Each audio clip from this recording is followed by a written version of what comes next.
श्री सीताराम भगवान की जय। श्री राम जन्म रहस्य ये श्रृंखला का ये चौथा प्रवचन। जिन्होंने पहले 3 भाग नहीं सुने नहीं देखे, कृपया वो देख ले, सुन ले। अस्तु, अब यहां से कथा प्रारंभ। इसके अनंतर नारद और पर्वत मुनि को नमस्कार कर राजा ने कहा, हे मुने, आपकी बुद्धि भ्रमित होकर मोह से युक्त हो गई है। यदि कन्या प्राप्ति की आपको इच्छा है तो आप स्थिर चित्त से यहां उपस्थित हो जाएं।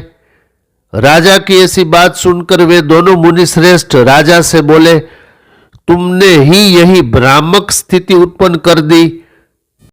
हम लोग किसी भी प्रकार से मोहग्रस्त नहीं है। हम दोनों में से किसी एक व्यक्ति का यह कन्या वरण कर ले। देवताओं को प्रणाम करके वह कन्या मुनि शाप से भय आतुर अपने पिता द्वारा पुनः वरण करने के लिए बाध्य हो गई। वह कन्या सावधान चित्त से माला ग्रहण कर उन दोनों ऋषियों के मध्य पुनः खड़ी हो गई। परंतु इस बार भी उस कन्या ने पूर्वदर्शित पुरुष को ही वहां पाया और उसने उसी के गले में वरमाला पहना दी। तत्पश्चात वह कन्या वहां पर उपस्थित किसी भी व्यक्ति को दृश्य नहीं हुई। ऐसी आश्चर्यमयी घटना से सभी लोग स्तब्ध थे। यह क्या हो गया? इस प्रकार कोलाहल पूर्ण शब्द वहां सुनाई पड़ने लगे। उधर उस कन्या को साथ लेकर श्री पुरुषोत्तम भगवान अपने लोक को प्रस्थान कर गए। पूर्व काल में उस दिव्यांगना ने भगवान श्री विष्णु के निमित्त ही घोर तपश्चर्या की थी और जन्म ग्रहण के पश्चात अंततः उस कन्या ने श्री हरि को प्राप्त कर लिया। इसके बाद उन दोनों मुनियों ने राजा के प्रति उन्मुख होकर यह कहा, हे राजन, तुम्हें धिक्कार है।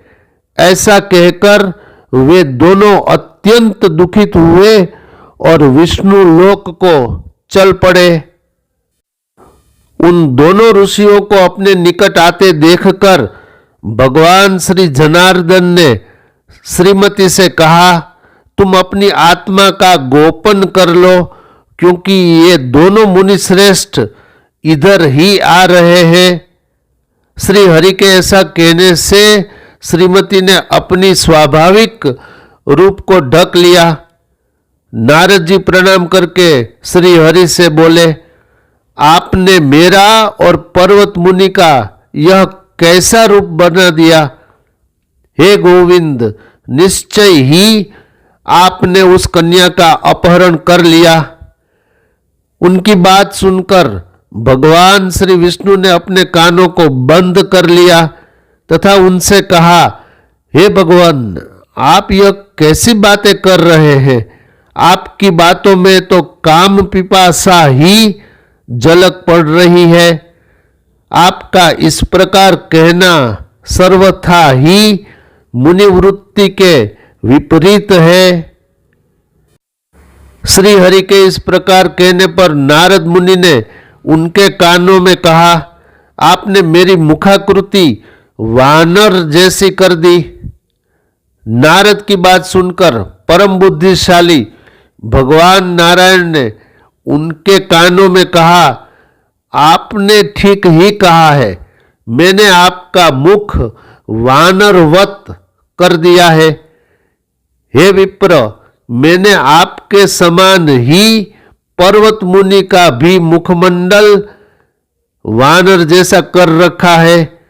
तुमने जैसी याचना मुझसे पहले एकांत में की थी, वैसी ही पर्वत ने भी की थी। हे मुने, मैंने तुम दोनों की भक्ति से अभिभूत होकर ही इस कार्य को किया है। मैंने अपनी मनोवांछना से नहीं किया वरन तुम्हारे हितार्थ ही किया था।